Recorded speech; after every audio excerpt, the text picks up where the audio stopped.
Megavon and friends, welcome to another episode of the Lord of the Wrongs podcast, the only Tolkien podcast the professor himself would dismiss as juvenile and crass. My name is Dan Zerby. I'm here with my good friend and co-host, Sean Kelly. Show host. He is a show host. Technically, yeah. Yeah. Either way works.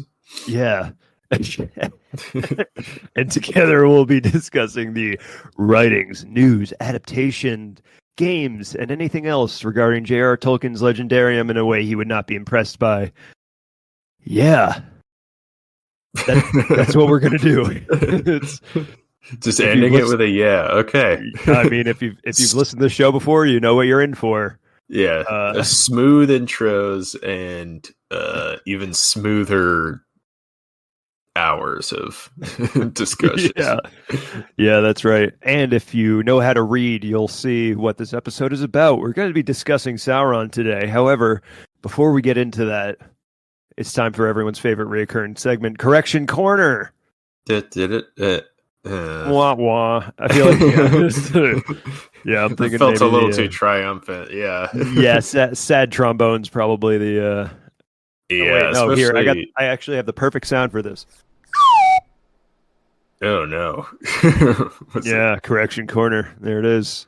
The slide whistle's making its return. Oh, I barely heard it, but it's okay. You don't need to. You don't need to bring it back out.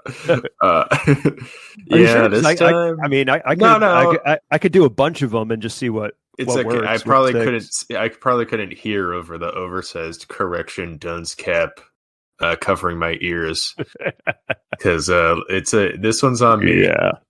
Today. Thank God for that. Yeah. Well, I made some claims. You did. As these things usually go. I made a claim that we were talking about music last episode, and we were. Tolkien. I said he was a metalhead, and he heard himself headbanging, which, as with a lot of these. We can't disprove it. Yeah, we can't disprove it. So we at least have that going for us. Yeah, but so we're not saying it's true. We're just saying you don't know that it's not true. Yeah. Can we be, in the 90s somewhere of the percentile of surety that it is false? Yeah. Of course. High 90s even, you could probably say. Yeah. Well, we could say high 90s for, how much Tolkien liked metal. It doesn't seem like the chap for it. But, that's all right. No. Yeah. I mean, it's not for everybody, and to each their own. Yeah. Everybody's got their tastes. And, and whether or not Tolkien was a huge fan of Black Sabbath is debatable. Hardly, but yes. So it is technically debatable, but yeah, it's let's move on. Let's pretend that never happened. Yeah. And then by that logic, we'll continue the thread and give you another Tolkien fun fact at the end here. Yes. So today we're talking about Sauron, isn't that right, Zerb? Yeah, that is right. We are talking about Sauron, the big bad of the second and third age. And the bad daddy, you might say. Yeah. The baddie. Yeah, Sauron was a baddie. Yeah, absolutely. He had a big thick ass on him. Whoa. I don't know. That's how the Zoomers are using the word baddie these days. Apparently, if you're nice and thick, you're a baddie. I don't know. Yeah, no, I know, but you just came right out and said it. He could take any form he wanted, so yeah. We have to assume.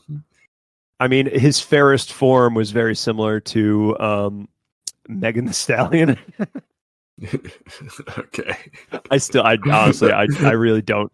I know she's a. It's also Megan Thee Stallion, but yeah, forget. Yeah. Once again, let's move on. I'm a 75-year-old man. What do you want from me? Yeah, I think you mentally, or at least spiritually, grow at double the rate of a normal human. Or my mind deteriorates at double the rate of a normal human. Speaking of your mind deteriorating, Yeah. it's Who are you? vaguely accurate transition, but Sauron's been around a long time, huh? Sauron has been around for a very long time. You could say from the beginning, actually, Yeah, just and you about. could say that because that's just true.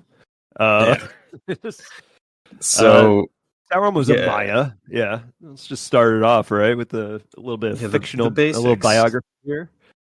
Yeah, he was a Maya, like the wizards or the Balrogs or blah blah blah blah. We've gone over that, and if you don't know, go back and listen to whichever episode we talked about that.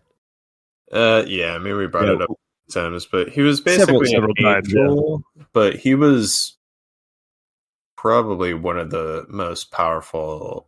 Well, yeah, if not, I would guess he's the most powerful Maya that we know of. yeah. He was definitely the most powerful Maya, who was a well, like a lot of people who are characters that ended up going wrong. He was a student of Aule, much like Saruman and was as well. And but yeah, he Just a was the most coincidence. powerful. It's just a coincidence that they're all There's a lot fans of of cool. Aule. I mean, it's just poor Aule. He just did his best. He just wanted to teach people how to make stuff, and everybody really just ended up taking stuff Like, way so too I can far. turn these into weapons of war, right? It's like, It's like, that's not what I had in mind. I guess so. Like, I mean, I guess you could do that, but it's not really what I had in mind. But Sauron was not his original name. His original name was Myron, which I think we've mentioned before, which is Quenya for excellent, which is a pretty cool name, especially since, Yeah, I mean that's kind of a baller name to just start out with, right? it's like you got named by Bill and Ted, Whoa, which makes it even better. excellent. That excellent. Yeah, no, well, That's a because movie from the late '80s, kids. If you don't, if you don't know who Bill and was? Ted, We already have Bill and Ted's Keanu yeah, in the cast of yeah, it's, Valar, or- but yeah, Valar sitcom. But so Sauron wasn't always a bad guy. Before his corruption, he was a lover of order and perfection, which, I mean, you could see how that could easily get corrupted. yeah, I mean, People it obsessed tracks. with perfection aren't usually known for being like really warm and fuzzy people. Yeah, not typically. Yeah, I Yeah. mean, it's sort of a Star Wars like space Nazi sort of situation, you know? Like if you Yeah. like things So, being too orderly, you got to have a little bit of chaos in there. yeah, you just have to be flexible. Perfection is impossible to attain, even for, I think, a powerful Maya. So Yeah, I would hardly say Sauron was perfect. yeah, Uh no, I'd agree with that. yeah, so he immediately fell to Sauron's Morgoth's. or Morgoth's Yeah, corruption Morgoth's corruption. Yeah. when Morgoth broke bad. Yeah, when he broke bad, yeah. I mean, he did, yeah. Yeah, no, I mean that's yeah, he sure did. But he So didn't do it out of desperation. He did it just because he was kind of a dick. yeah, Uh, he was. But I so mean, anyway, that's pretty much the pre-first age yeah, setup. yeah. I mean that's his early biography. His name was Myron, student of Aule, a lover of order and perfection, and disliked waste. Which is obviously not something that he held on to, because we see him become very, very wasteful much later, certainly in the third I'd age. say so. But I guess we should.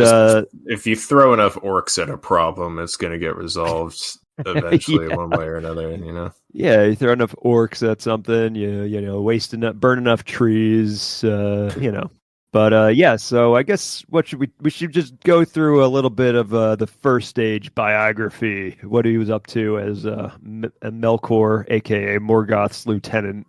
Or Gorthaud, Yeah, that was as the another elves name. came to know him. Yeah, Sauron also is called Gorthaur, which, like Sauron, means like the abominable one, essentially. Uh, Yeah, Gorthar the Cruel. yeah, the He was cruel. Yeah, he was Morgoth's chief lieutenant in or yeah. He's lieutenant, I guess, and well, lieutenant if you're pronouncing it the British way, which is ridiculous. which is how Tolkien might Yeah, have said it. But yeah. Well, he should have used a less French word then, yeah. Which actually, Well, in fairness to Tolkien, he probably would have preferred to use a less yeah, French and word. Tolkien uses the term captain more than any Yeah, other rank. He just loves a good captain, but it yeah. was because he was Which a I'm lieutenant. sure. Yeah, I'm sure it has a. I would guess that because he prefers to use it, it probably has a Old English, aka Saxon, root to it. Um, Yeah, which is true something enough. we could look up to confirm or refute, but not going to do that. Yeah, no. That's if you heard our podcast, that's not our style. We'll just correct it next time. uh, Um, so this guy was just he was at the time the king of the werewolves, something along those lines. yeah, he's got a lot of titles. He just he's got a lot of titles. He Well, had a I lot guess of we should mention responsibilities. Yeah. he yeah, he's just been climbing the corporate ladder for so long it's hard to even pin down his position. But Yeah. he's a He's like the shapeshifter. CFO, I would say. If Morgoth's the the CEO, I would say, Yeah, yeah, exactly. yeah. Sauron's He's the CFO. He's a or little more concerned with order. or Uh, COO or something. yeah, yeah. You know what? You're right. COO is probably better. Yeah. Anyway, Yeah, uh, he's getting it done. But I mean, he does. He does do yeah, his job well.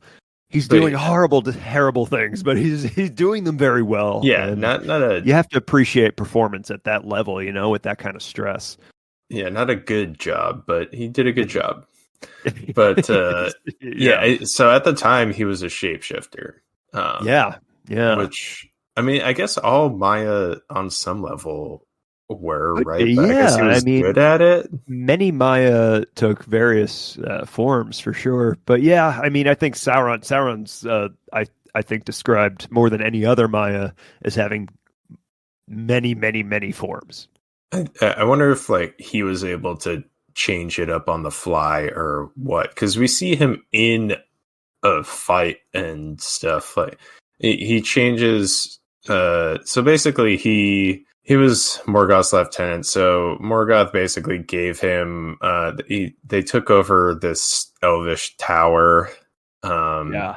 Was like built to guard the borders of Morgoth's realm, and Yeah. he turned it into the was it the Tower or Isle of Sorcery, something I like think that. I believe it's the Isle of Sorcery. Toll and Gaudhoth, is that it? I think you're right. Oh Hold on, I'm dang, going to the that was index off of the my. dome. I hope that's right. I'm looking. I'm gonna look that up But right now. he basically he just kind of like hung out there with a bunch of wolves, and he was just known as the king of the werewolves, and he was sort of when Morgoth wasn't just sending a bunch of orcs out to do his bidding and mess around and whatever, Sauron was kind of making sure things got done in between the big Yeah, battles, I guess. And yeah. he is the one who confronted Beren and Luthien on their quest to steal a Silmaril, which will kick that ring down the river. God, But I know we keep kicking those Silmarils down the river, but it's we really do. We do have to talk yeah, about those soon. We keep bringing them up. yeah, So it requires some yeah, setup, but I think we're I probably at the point where we can was gonna say do that that might one even be soon. a two-part episode. It's such a it's Yeah, such I a think so. story. Yeah. I mean, it's the entire Silmarillion. But he, I mean, during his fight with a giant dog, basically. Yeah, Huon, the Hound of the Valar. Yeah, cool dog. Badass. He's a good boy. He's Sauron is not. arguably the best boy. Yeah.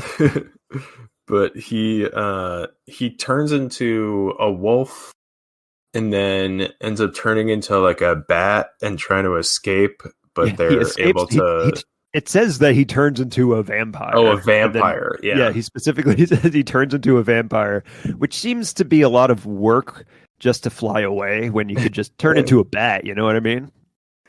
Yeah, it's unclear. It's unclear what a werewolf is, and it's unclear what a vampire is in Tolkien's world for sure. Yeah, we know they exist because, by the way, so I did look up. I didn't find the island of sorcery, but Tol Sirion was an island until it was taken over. It was captured by Sauron and named Tol in Gaurhoth, which is Isle of Werewolves. Oh, Isle of Werewolves. So I got the Elvish name right, but I didn't get the meaning right. Yeah, but that's when you know I've spent too long. I've gone too deep. Yeah, I need a kick. You need to pull me out, sir. throw you a buoy. Yeah, but yeah. So I mean. We'll I guess by the time this releases we probably will have done our Halloween episode, but yeah, and discussing the werewolves and vampires and all that stuff. But yeah, he takes, as with a lot of things in the first stage, it's not the details are even less nitty gritty than they are in later works, but yeah, they sure are. Yeah, he was just a nasty boy who was up to no good, and yeah, he was the one that started making trouble in the neighborhood. Yeah, and after Morgoth got in one little fight when the Valar got scared, his dad moved to the unending void at the edge of the world. So overreaction? I don't know. It's not for me to say. Yeah. So basically, when Morgoth was defeated at the end of the First Age, Sauron, I believe they just brought him back to Valinor to sort of repent and kind of figure his stuff out.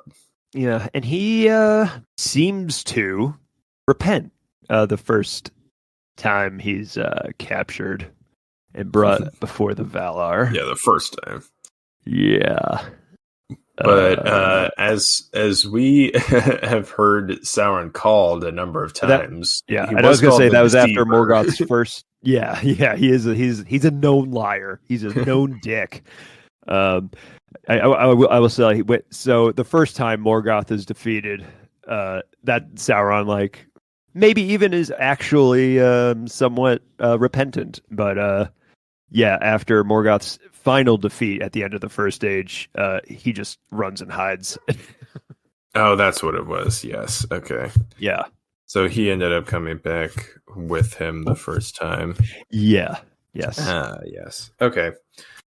So, yeah, he was like, I ain't doing that again. I know what's going to happen if I go back. I mean, fair enough. Yeah, he wasn't wrong. Yeah, a bad guy, but you can understand his motivation there. Yeah. So, before we hop into the Second Age, choo choo, we're pulling into Adaptation Station. Chugga chugga. Weird that we we did not plan that, everybody, by the way. That was a sperm of the moment decision that we both made at the same time. Well, I'm going to gloss over that you just said sperm of the moment, and I did say spur. We're going to pull into Adaptation Station here. So for this one, I've got a few adaptations, and I wanted to run them by you and see, get your thoughts. All right. See which one you think is the most likely to pan out.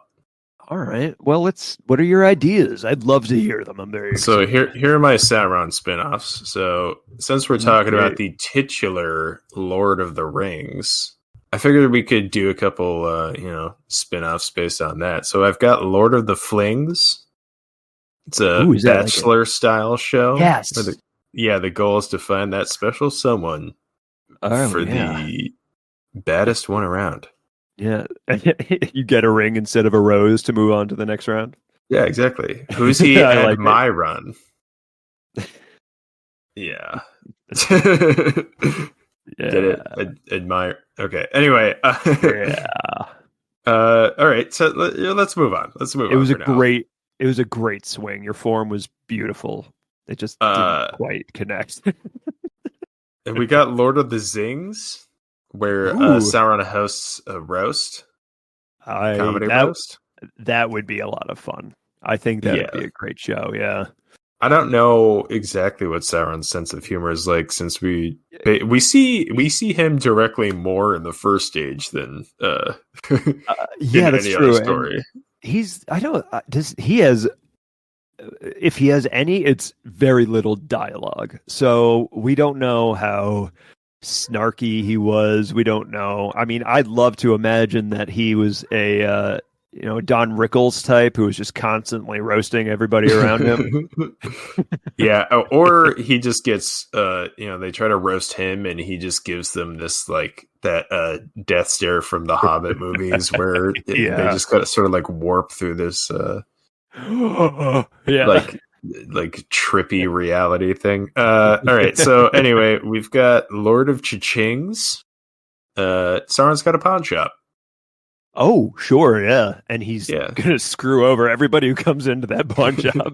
Yeah, you are not going to get what that that vase is worth. It's been in your family since the first age, yeah. He's going to, best I could do, $15, man. This is 200 years old. It's like, sorry, bro. All I can do is 2 shillings.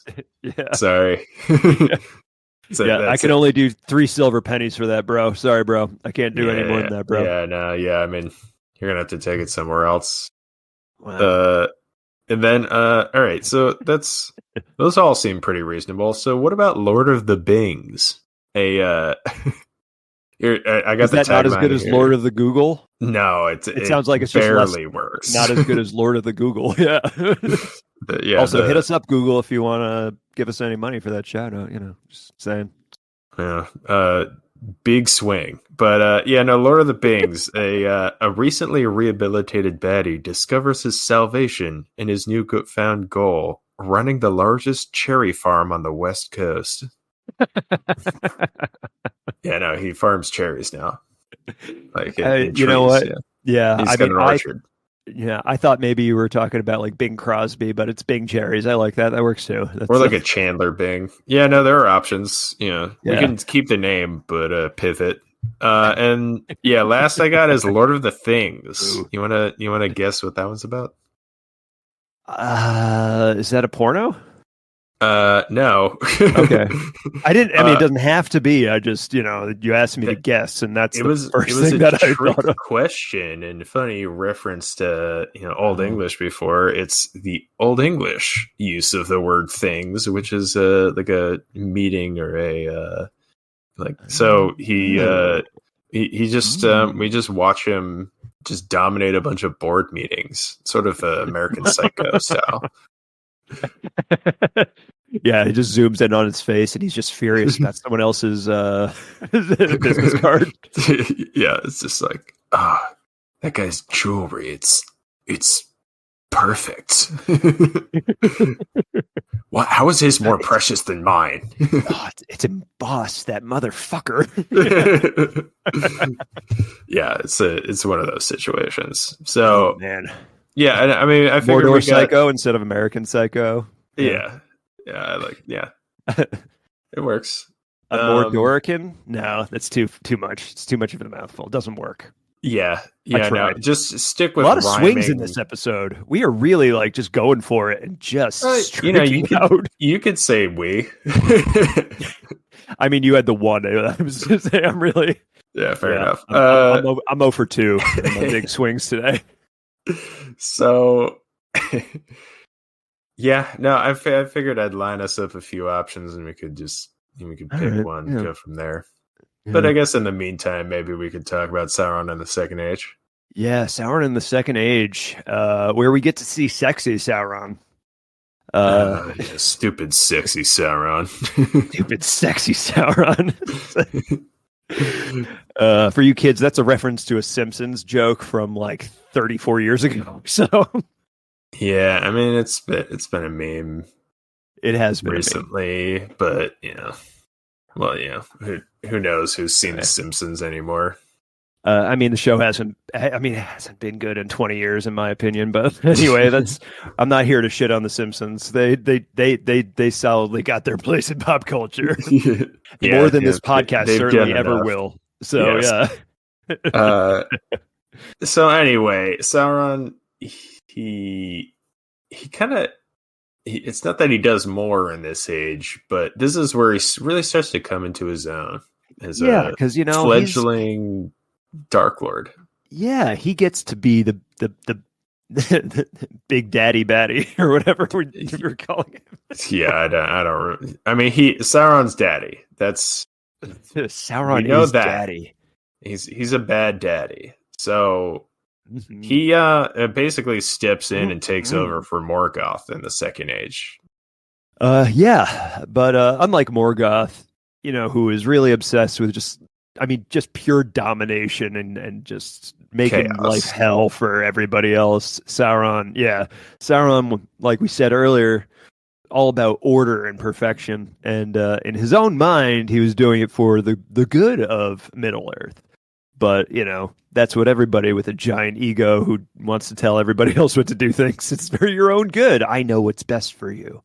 Yeah, he's more of a lawful evil compared to Morgoth's chaotic evil. The D&D chart, but it is very useful actually in describing the difference between the two. To be fair, yeah, but I mean, it still works out to just be pretty evil. Yeah, so still objectively bad. Yeah. So at the time, he was still a shapeshifter. Yeah, he sure was. The Second Age is where he's causing the most trouble in that way. Actually, I think the Second Age might. Yeah, there's another chance for me to just be fully wrong, but I think this might be the first time where he takes his Dark Lord attire on. Because I think before that he was just kind of like a I don't know, chilling as a werewolf or vampire or just a dude or something. Yeah, I mean, he could just change his form still. So he had several different skins, I guess, if you want to put in video game terms. Yeah. The notable one, though. Yeah, would be the Lord of Gifts. Anatar, the Lord of Gifts. Yeah. Who, I mean, we see in Rings of Power, sort of. Kind of, yeah. We should be seeing, certainly in Rings of Power, as Sauron is, what's his face in the show? Oh, what's the actor, Charlie Vickers? No, like it. Halbrand. Halbrand, thank you. Yeah. I couldn't get Halber out of my head, but he different guy, awesome guy though. Yeah, but he basically showed up to the Free Peoples and was offering them gifts in order to gain their trust. Which is kind of how he won over the elves initially. And, he really got Celebrimbor real good. Yeah, he's the guy who made the rings. The Elvish rings, Sorry. Oh wait, no. Well, yeah. Right. He made all the rings. He made all of them, except for the one. Sauron did that all by his lonesome. So that was kind of the rings, and then the One Ring were basically Sauron's big power play, because I don't think he could have dominated the world without that, really. I think that's true. Yeah, he wouldn't have been. He put so much. I mean, everybody's seen the first few minutes of the Lord of the Rings movies, so yeah, he poured all of his power, a lot of his power and will, and into the One Ring so that he could, to dominate and order the world as he saw fit. It's just such a such a douchebag. Yeah, but yeah. Yeah.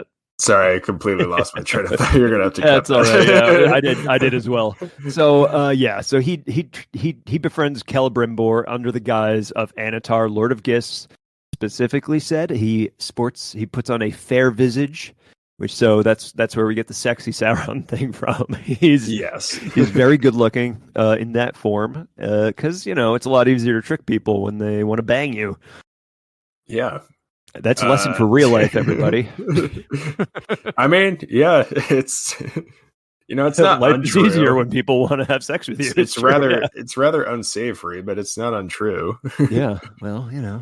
But he comes in and I don't know, like Oprah style, just gives them a bunch of free cars or something, and you get a ring, and you get a ring, and you get a ring, and with that, he sort of gains their trust and then gets them to make and use these rings. And I think his role, having the one ring over the 3 elvish rings, is what allows him to be so, like, part of what allows him to be so dominant, because the elves can't use their rings while he has his. Yeah. So they're kind of on the clock. Middle-earth. Oh yeah, definitely. But I mean, that's not really enough. So I mean, do you want to talk about what he does to Numenor? I mean, he hated the elves and the Numenorians above all men. Yes, he did, because the Numenorians, they're like the best of the best in terms of humans. They get to live longer. They're way taller. All that stuff. Master craftsmen, amazing sailors. Maybe Sauron's a short king.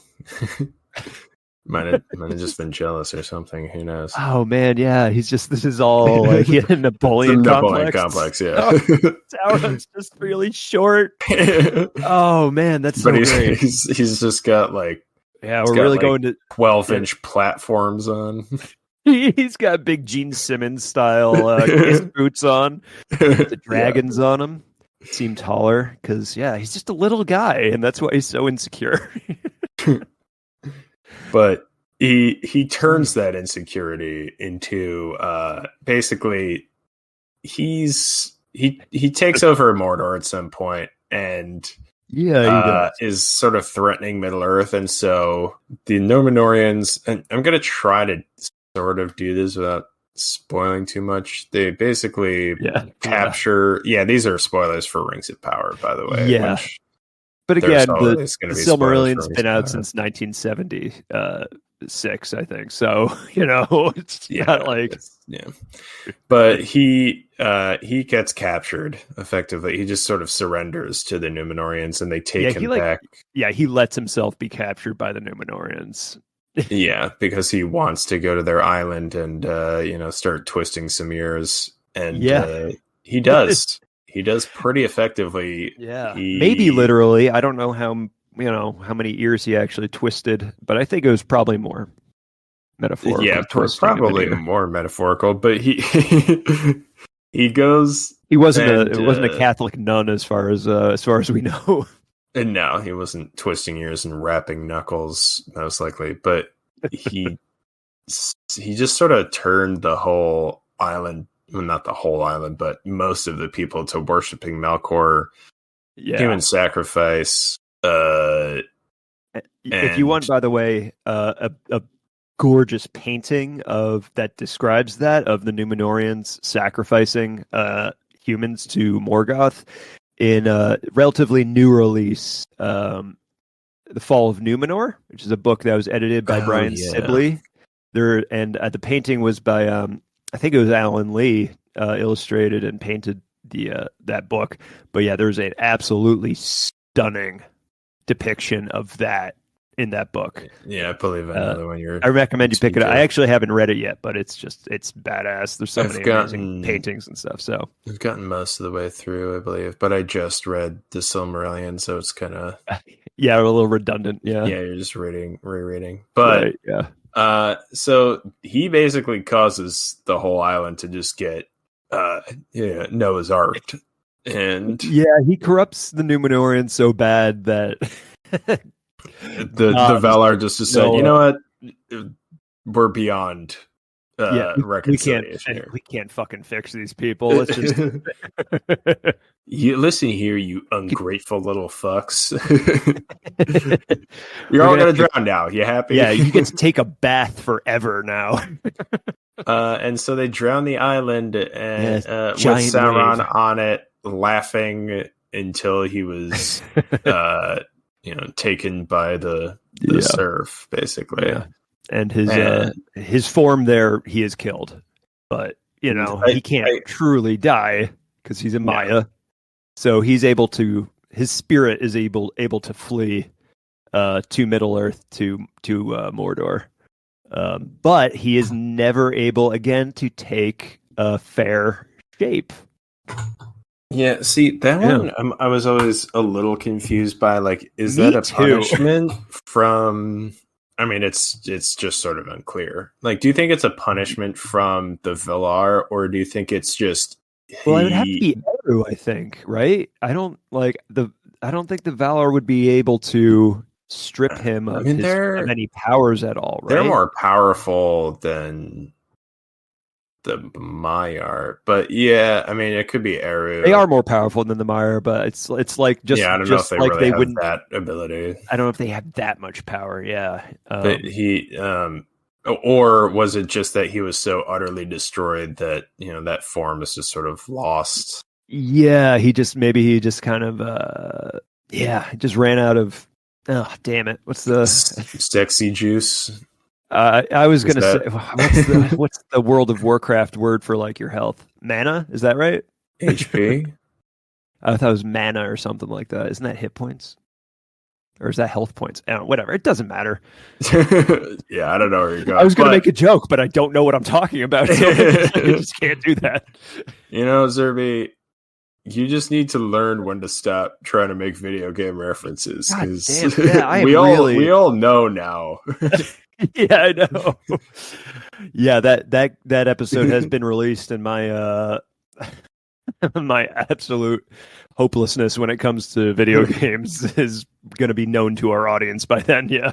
Yeah, no, it's all right. It's endearing. I'm just taking so many. I just struck out. That's 3 for 3 or 3 for 3. That's okay. I'll make some more big swings and misses later to make you feel better. Thanks, buddy. It's generous, man. So he can't be in his fair form anymore. So he actually, much like Morgoth before, just becomes he evolves into his final form, the like goth baddie daddy. Yeah, that's like as we see him at the beginning of like the Peter Jackson Lord of the Rings with the whether or not badass armor. Whether or not Tolkien liked metal, that shit was metal as hell. So it sure was, and that's the form he remains in until the end of the Third Age. Spoilers for this episode. But in the meantime, before we get to the end of the Third Age, well, we didn't even really finish the Second Age yet, though. Oh yeah, no. What else do you have? I was just trying to move it along. Well, I mean, the end. I know, but the end of the Second Age, Sauron's defeated. Oh yeah, true. Yeah, I forgot about that. Yeah, I forgot that was the Second Age. Gil-galad and Elendil stab his ass. Yeah. Yeah, no, you see it in the in the beginning of I mean, they stab his ass, but it doesn't do much. Yeah. Well, yeah, Gil-galad and Elendil really do all the heavy lifting of like knocking him on his ass, and then when Isildur cuts the ring, I think that off his finger, that's when his body is destroyed once again. Yeah. Yeah, he keeps losing these bodies, He's like he lost 2 bodies in the Second Age alone. Yeah. Tough break, dude. But yeah, I mean, that was when he just sort of, at the end of the Second Age, he just sort of makes a play for absolute power by force. Sure does. But then it doesn't work out. Yeah, Battle of Last Alliance, he does not win. Yeah, which is really good, because otherwise we wouldn't have The Hobbit or Lord of the Rings. So yeah, those things wouldn't happen. So one interesting thing about that battle is in the books, Tolkien claims that they were in a leaguer for 7 years. Yeah, besieging Barad-dûr. Yeah, they were. That's a long time.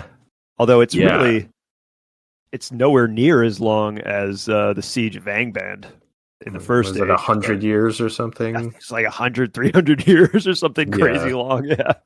Yeah, but like, I think, I don't know. Even in that, it seems more like they were just sort of like, they surrounded it and watched it. You know what I mean? Yeah. Yeah, it's hard to tell exactly what he means, but luckily he didn't go too much into the nitty gritty of supply lines, because that must have been a logistical nightmare.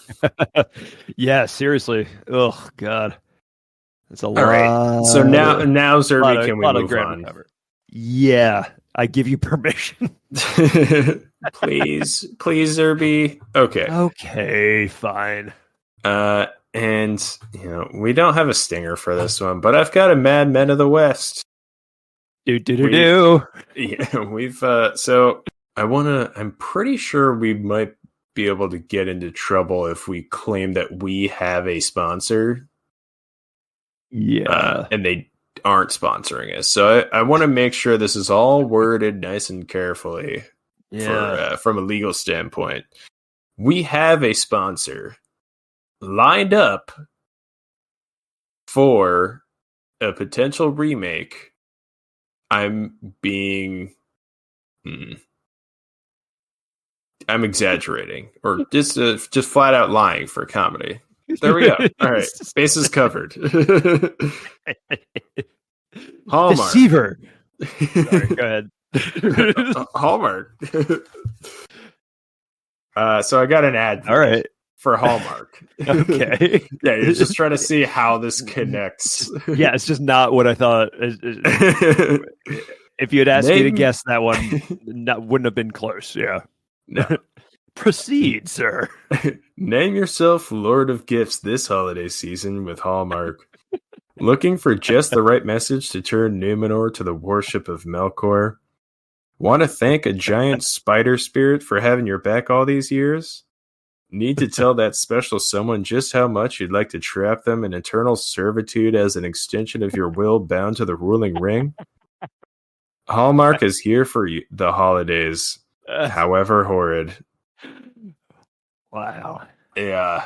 Dude. Oh, man. If anybody from Hallmark ends up hearing this episode, we'll accept cash or check. I mean, like... No. Come on. So no. So we are getting this money in 20 some odd years when when it all hits the public domain. And I know, but I'm just saying that was an amazing ad read for Hallmark. I mean, we'll take a finder's fee, and certainly. I think your efforts deserve rewarding. So thank you. Yeah. But thank you, Sean. Thank you. Yeah. I think Tolkien would have appreciated Hallmark. They're a bunch of wordsmiths over there. I'm sure he would appreciate people charging like $9. Yeah, $10 for like folded piece of paper. Like what seems to be like a setup and a punchline, but it's actually just sort of like a family circus style. There just is no punchline. And it's also not very funny. It's supposed to be cute, but then it's just like, oh God, like how is this so popular? Wow, Hallmark is a lot like Family Circus, actually. Yeah, it really is. Ugh. So anyway, are we going to do a Hallmark Lord of the Rings? Like the Hallmark Channel presents? Yeah, it's like it's like a rom-com thing that's just like an unfunny rom-com about like a hobbit falling in love with a ring. Yeah, I mean, or no, it would have to be be abusive though. Honestly, I think we should cut all of the, like in that fan adaptation, cut all of the Tauriel and Keeley stuff out of The Hobbit and then just put it into a Hallmark movie. Because that's like about where it belongs, right? It is that level of corny and hard to watch. So, oh man, I miss a good Hallmark movie. It's been too long. Oh man, I remember like every Christmas, I feel like my family will like end up watching like at least a few minutes of one of them, and it's just unwatchable. Like I have to leave the room when it's so bad. I mean, it's like, I don't know. It's like a greeting card in its cheesiness and like a soap opera and a Ryan Reynolds movie from the 2000s. Yeah, they're like movies for people who don't like movies. Yeah. So yeah, that's I think. As we must have already endeared them to us by now.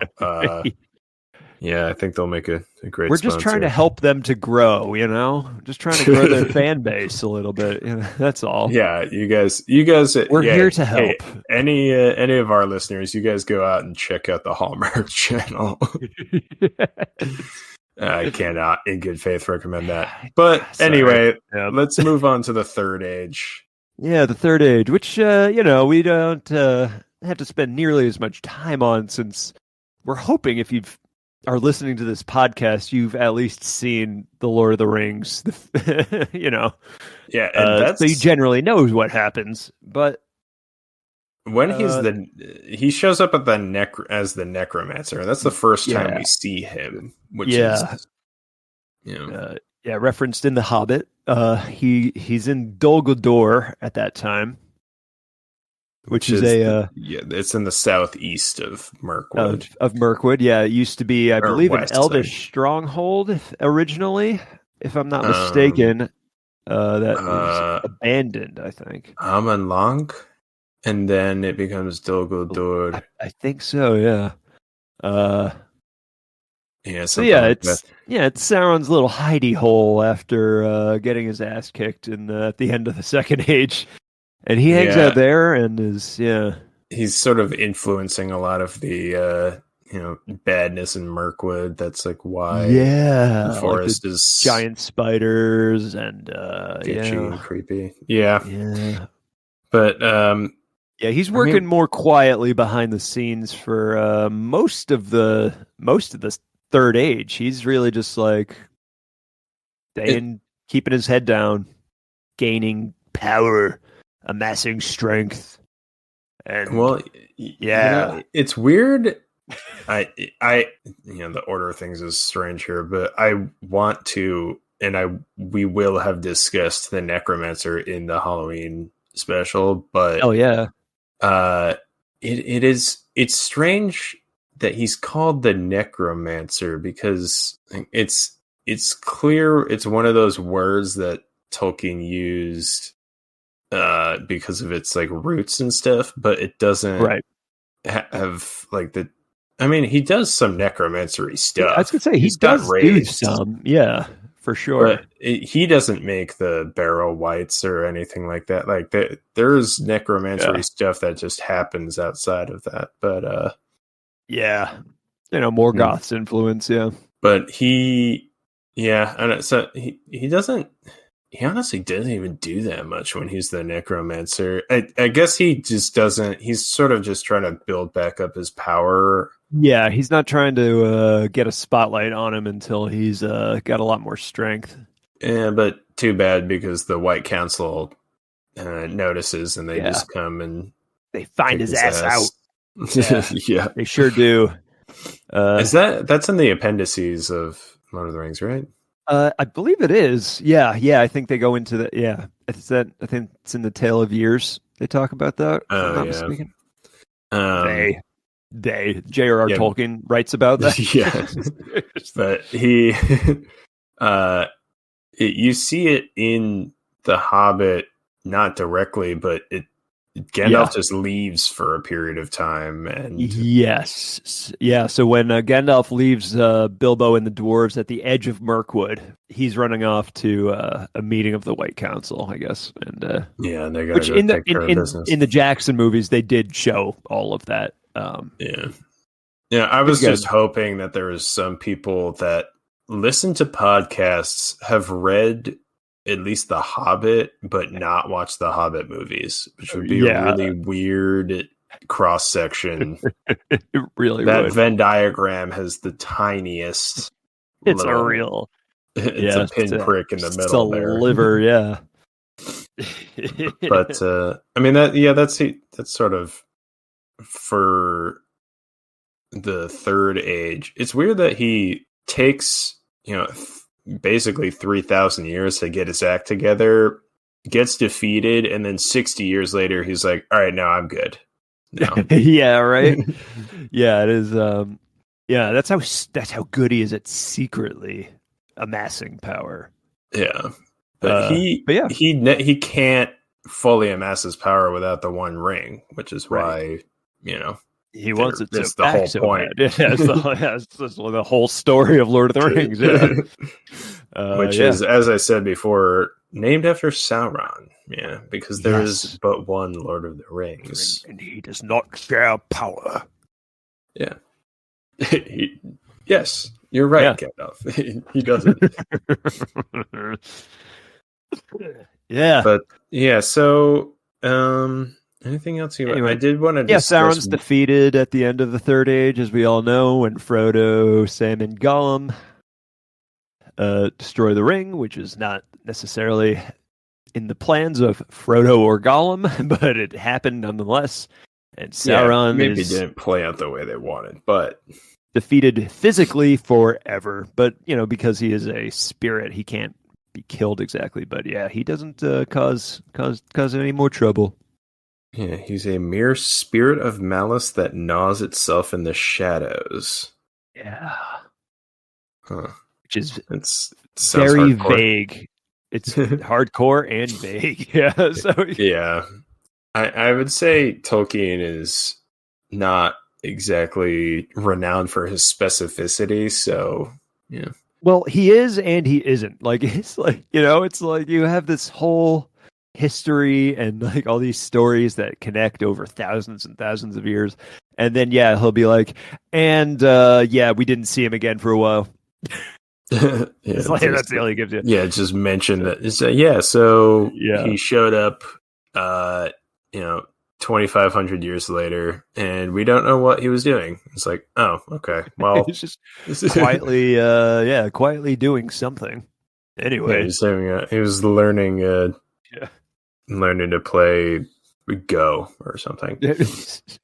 But Yeah. he just sort of gets banished. Morgoth exists in the void, outside of the world because he got imprisoned there effectively. Yep. And Sauron just sort of got just fully just destroyed and is incorporeal now. Yeah. So evil's defeated? Question mark? Yeah, I was gonna say. Yeah. And a lot of people don't know that Tolkien during his lifetime did start a sequel to Lord of the Rings called The New Shadow. Which the original plan for that was to talk about Aragorn and Arwen's son. But he wrote like 13 pages of it. Yeah, Aldarion. Yeah, I think that's his name. Yeah. But yeah, he after 13 pages, I guess he just said it was just like too dark and just didn't want to work on it anymore, so he just didn't. But so evil can't be defeated. That's something we know from his writings. Yeah, it can only be So you just have to sort of defy it. Yeah, Morgoth's. It's get through from Morgoth's part of the music. It's like Yeah. it's in there. There's It's evil just in there. The world is corrupt. But there's just always going to be the evil. Yeah. If he made the same jump in sort of a darker story from The Hobbit to Lord of the Rings, and then Lord of the Rings to The New Shadow, it would have been, I mean, just a depressing read. Yeah, it really would have been, especially since like a lot of most of the orcs were exterminated and stuff, so it's like all you're left with is just the evil that men do to each other. It's just a very real. And I can understand why it's like it was gonna get too real. I mean, so, can't blame him for being like, you know what, I'm not gonna spend any more time on this. Yeah. But one thing's for sure, Sauron wouldn't have been in it. That's right. I mean, he got murked. Yeah. He got... Turns out this time Daddy got punished. Yeah, Daddy got his spanking this time. And, I mean, even before the correction corner next week, I do just want to issue a blanket apology for saying Daddy. We said bad daddy, baddie daddy way too many times this episode. Or we didn't say it enough. Maybe we didn't say it enough, Sean. No, I don't think that's it. I don't know. Well, I think we just... Yeah. Well, if you, as our listeners, have an opinion on whether we called Sauron Daddy too much in this episode, you can let us know what you think by sending us an email to Lord of the Wrongs podcast at gmail.com or DMing us on Instagram. Our handle is Lord of the Wrongs podcast.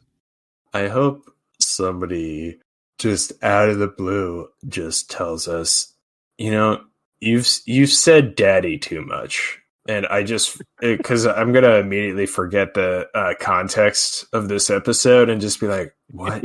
Who's this email from? What is this? Yeah. Have you been watching me? We'd love to hear from you guys. If you are listening, seriously, send us an email. Do it. Come on. So it'll be fun. Come on. Once you're done, we love viewer engagement. More and more insistent and almost bordering on threatening to our listeners. Would you send us an email? Okay. Sorry. Take it easy. I lost my head for a moment. Sorry. I know it calms you down to smell books. So why don't you open your tomes and go through and find our Tolkien fun fact? Okay, let me just take a nice deep inhale of my first American edition of the Silmarillion. I was hoping you would have like I don't know, Life and Times of J.R.R.T., something like that. Okay, yeah, well, all right. What you got? Yeah, today's Tolkien fun fact. So, Tolkien's inspiration for Sauron specifically was Kaiser Wilhelm. He really held a grudge after being in World War I, and he's like, you know what? Oh, that Kaiser. Yeah. Sorry, did you think it was a different? Yeah, I meant Kaiser Wilhelm specifically. Yeah, wow. He was like, man, the Battle of the Somme sucked ass, and screw you, Kaiser Wilhelm. I will immortalize you as a bad guy in the most popular book of the 20th century. I mean, weirdly, this one is like bordering on true. Well, that's because it's a Tolkien fun fact. It's not Tolkien fun fiction. Yeah. Kind of undercutting. No. I mean, I'm saying it's bordering on true because it seems almost like it isn't true, but it is. It's definitely true. It's bordering on that side of the border, on the side on the true side. Wow. Yes. Thanks, Serby. You're welcome. Oh, geez, sorry, that was loud. You're welcome. What is it? Good. She's still a Kaiser or something. There's never mind. I don't know German, and I don't know where I'm getting that German from. I also don't know German. I know wunderbar, and Hund means dog. And other than that, that's more or less. And Gesundheit. I did say Gesundheit earlier when you sneezed. So that's all my German. Yeah. I guess that wraps it up for the Lord of the Wrongs podcast today. Let's end this. Oh, Christ. Yeah. All right. Well, thanks for listening, everybody. Time. Yeah. And join us next time for your absolute favorite number one in the entire world podcast. Not just Tolkien podcast, your number one favorite podcast, the Lord of the Wrongs podcast with Zerb and Sean. Once again, a big swing. Yeah. Episode of big swings. That one might end up eventually being correct. So, Yeah. You never know. Yeah. Namaria.